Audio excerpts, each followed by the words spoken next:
Сіздер ме, құрметті көрермендер? Бүгінгі әңгімеміздің тақырыбы арыста сөнген жұлдыз.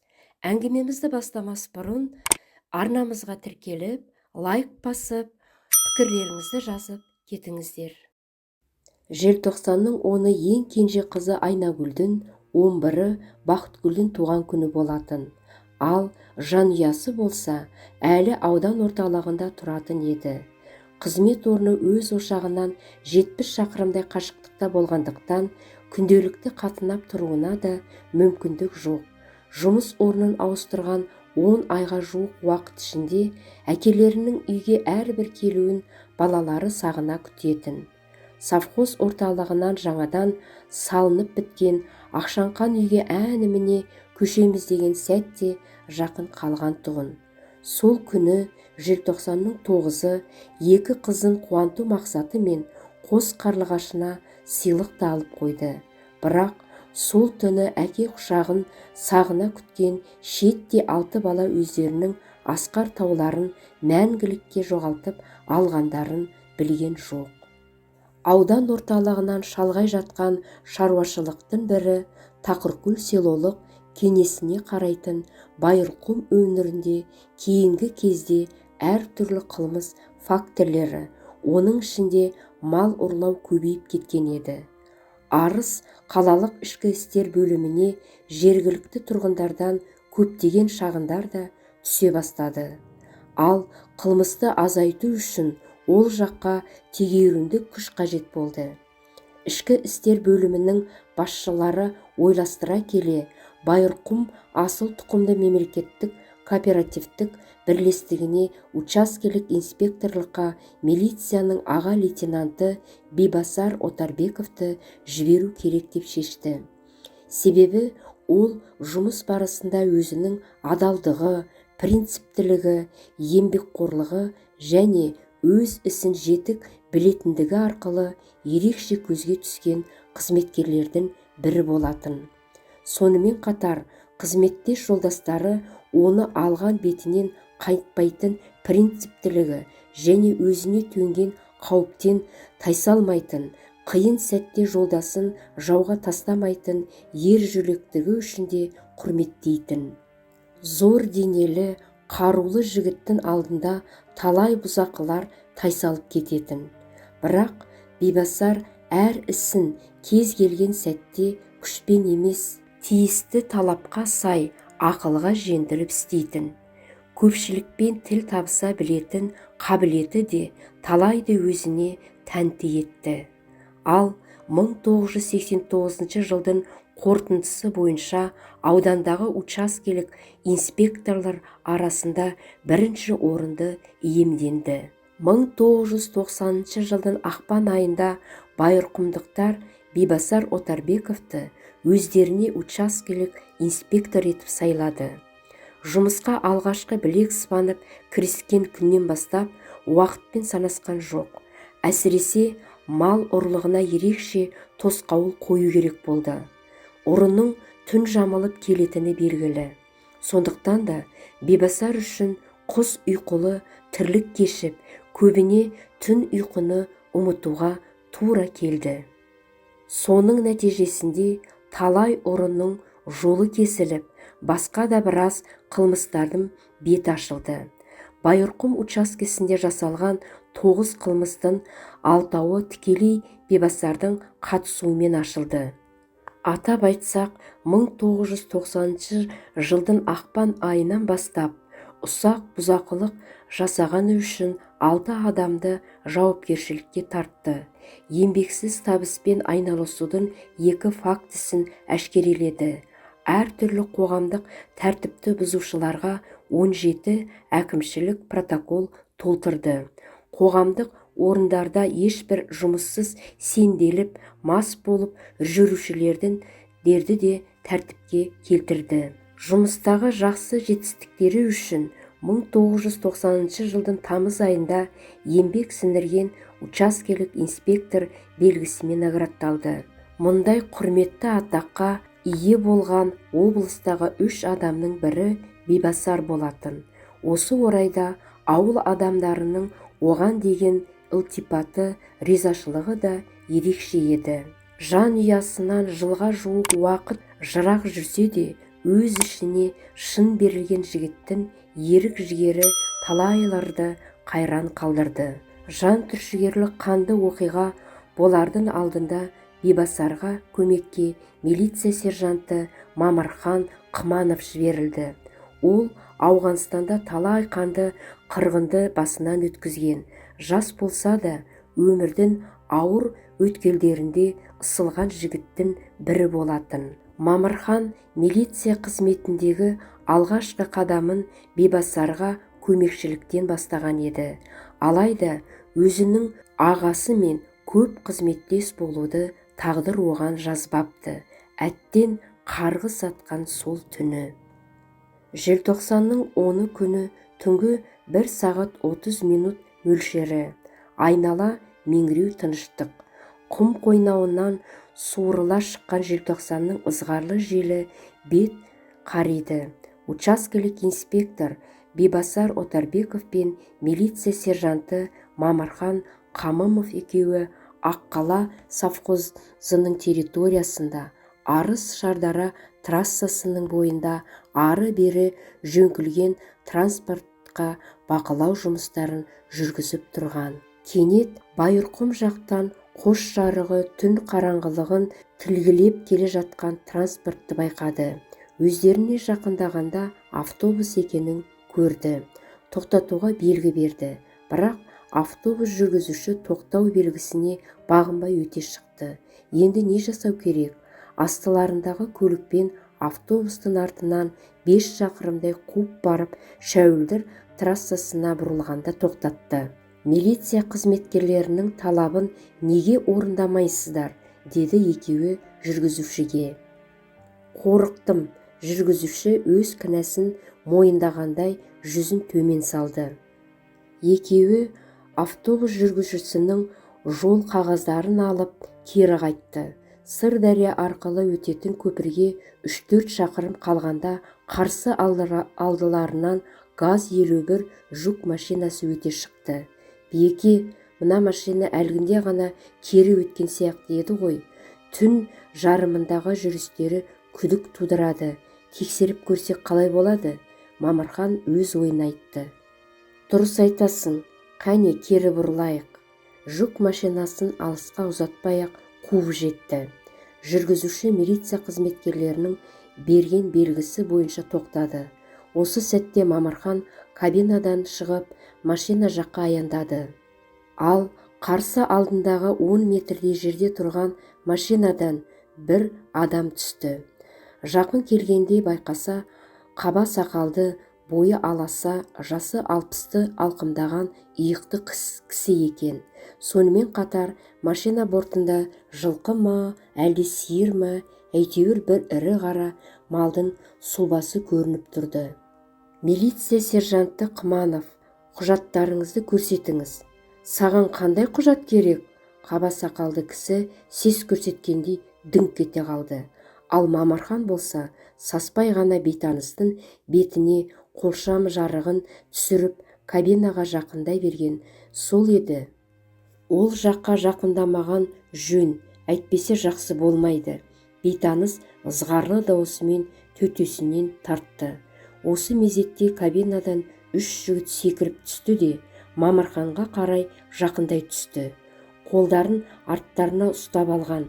Бір қауіптің төнгенін сезген Мамырхан дереу қарсы адым жердегі өз машиналарына келді де Бибасардың кіші калибрлі винтовкасына қол созды. Бірақ Бибасар қалтасында әлі оқ бар екенін айтып мылтықты өз қолына алды да жақындап қалған бейтаныстарға мен сендерге ескертемін дегені сол еді. Ар жақтан түнлігін жарып гүрс ете түскен мылтық даусы естілді. Мамырхан дереу кабинаға ұмтылған сәтте тағы да 2 мәрте мылтық даусы шықты. Қас қағым сәтте басына қатты соққы тиді. Құлап бара жатқанын ғана есінде. Ал көп ұзамай-ақ есін жиғанда басын ыстық қан жауып кеткен еді. Сол кезде өзіне 2 адамның жақындап келе жатқанын көрді. бірақ Бибасарды байқай алмады. Дереу жол жиегіне өзекке қарай аунап түсіп кетті. Тағы да 2 мәрте мылтық атылды.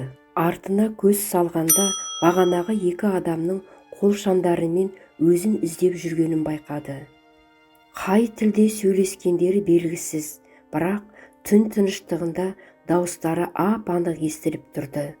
Ақырын ғана 800 метрдей жер бауырлап жүріп, Арыс Шардара трассасына жетті. Қуғыншылар болса, тірі кеткен милиционерді қайткен жағдайда да қолға түсіріп өлтірудің бар амалын 2 сағаттай іздеді. Өкпелі суық қармайтын қақаған аязда жер бауырлап жүру де оңай емес. Бастан тиген ауыр соққы және бар. Сонымен қатар Мамырханның бағына қарай мылтықтың алғашқы атылуы кезінде оқ үшін жанай күртешесін тесіп өткен еді. Жақын маңдағы электр шама жарқыраған Шопан қыстауы да көзге шалынды. Үрген иттің де даусы естілді. Сонда барсам бекен? Жоқ, қанішерлер осы манда, әне жүр. Егер менің Шопан үйіне кіргенімді сезсе, оны бала шағасымен қоса қырып кетуі тайынбайды. Не болса да таң атқанша шыдауым керек.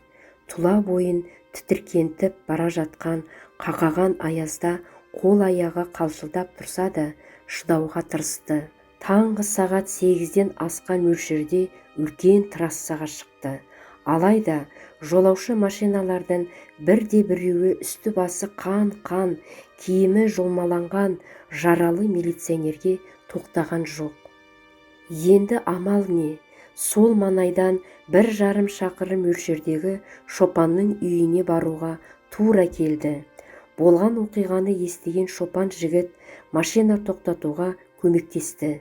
Аудандық ішкі істер бөліміне алқына жеткенде сағат 10 болатын. Аудан қалалық ішкі істер бөлімінде дереу оперативті топ құрылды.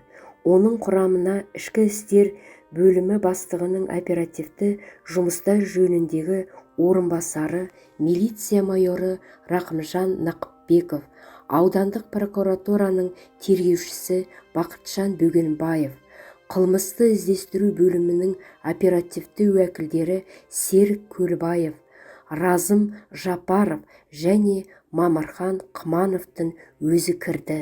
Ішкі істер бөліміндегі әңгіме барысында Мамырханның сипаттауы бойынша қаба сақалды шалды учаскелік инспекторлардың, майы қызметкерлерінің талай рет көргені белгілі болды.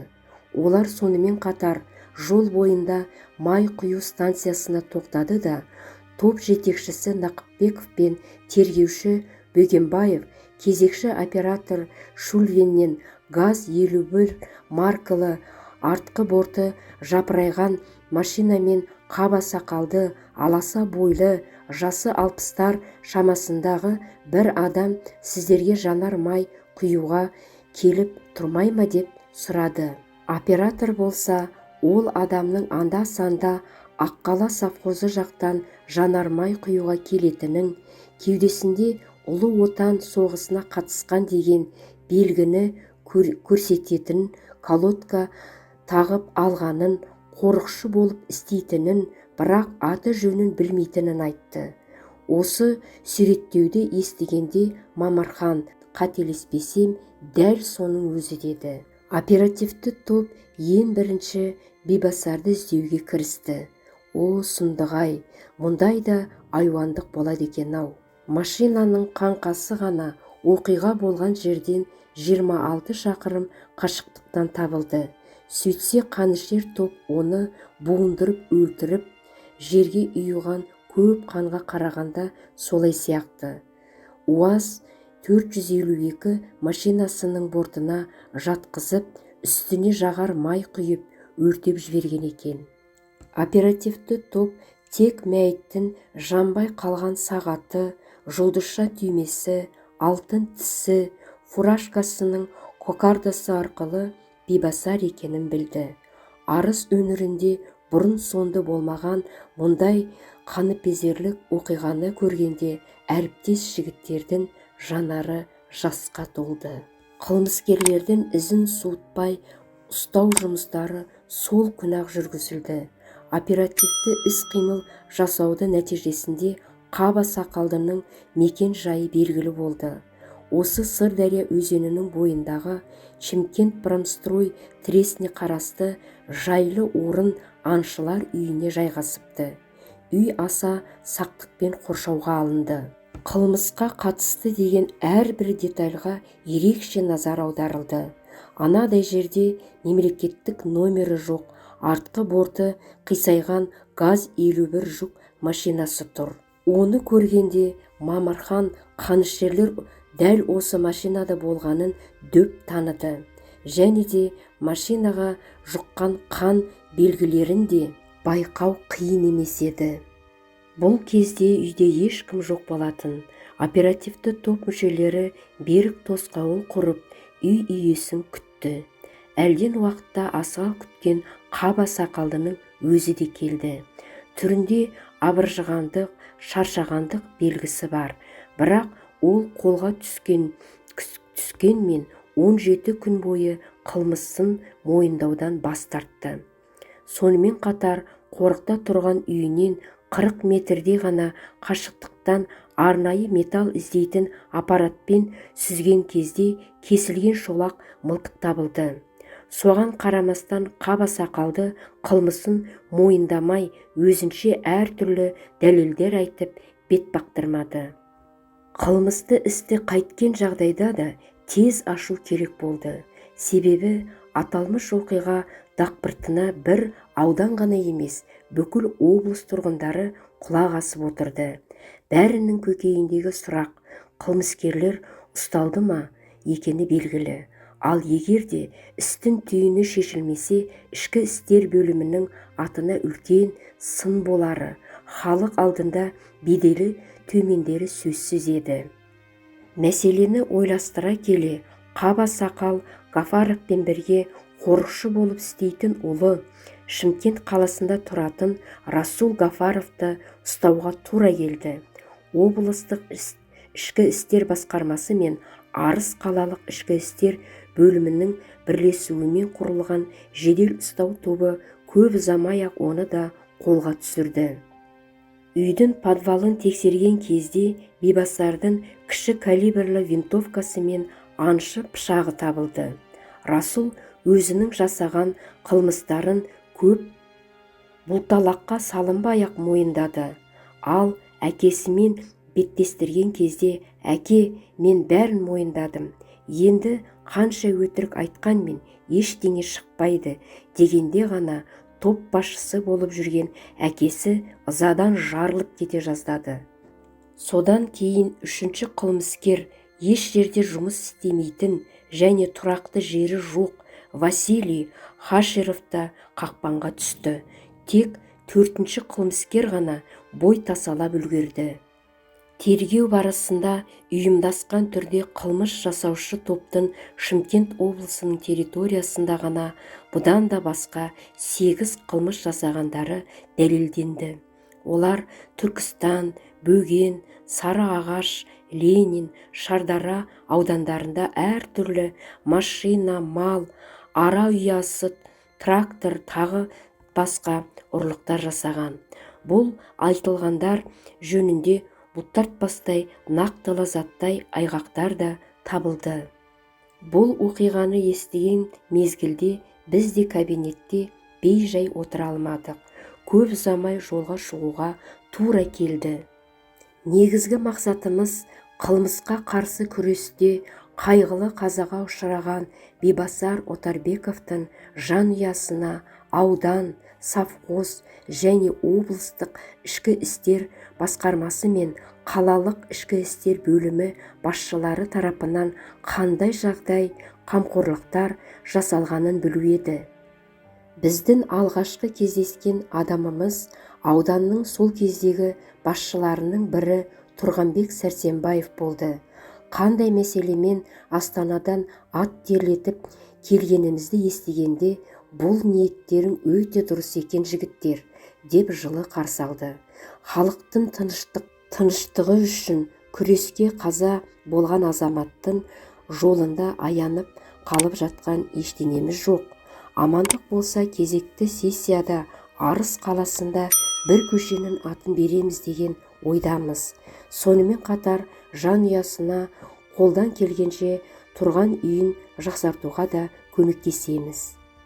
Мына жігіттер Астанадан арнайы Бибасардың жанұясына қандай жағдай жасалғанын білу үшін келіпті, деді Бибасардың жұбайы Сапаргүлге ішкі істер бөлімі бастығының орынбасары Нақыпбеков бізді таныстырып. Ренішіңіз болса айтыңыз. Ешқандай да ренішім жоқ. Қайғымызға ортақтасқаны үшін халқыма, бәріңізге де рахмет, деп Сапаргүл көзіне жас алды. Ол жастың ар жағында 15 жыл отау құрған, сүйген жарына деген сағыныштың, оның қызметтес достарына деген ризашылық сезімі тұрғанын аңғару қиын емес еді. Бибасардың үйінде отбасындағы суретке толы альбомды қарап отырмыз. Жүзінен мейірім шашқан әкенің балаларын құшағына ала түскен суреттері көңілді босатып жіберді. Артында 4 қызы мен 2 ұлы қалды. Оларды ешкімнің де жетім деп айтуға қақылары жоқ, әрине. Себебі олар батырдың ұрпақтары. Данияр мен Бақтияры әкесінің артында өшпестей қалдырған тағылымен сусындап өсері сөзсіз. Адам о дүниеге аттанғанда аспаннан бір жұлдыз ағып түседі дейді. Сол түні Арыс аспанында да бір жұлдыз сөнген шығар. Алайда Бибасардың көрер жарығы сөнгенмен талайды көңілінде от болып жанған рухы сөнбейді.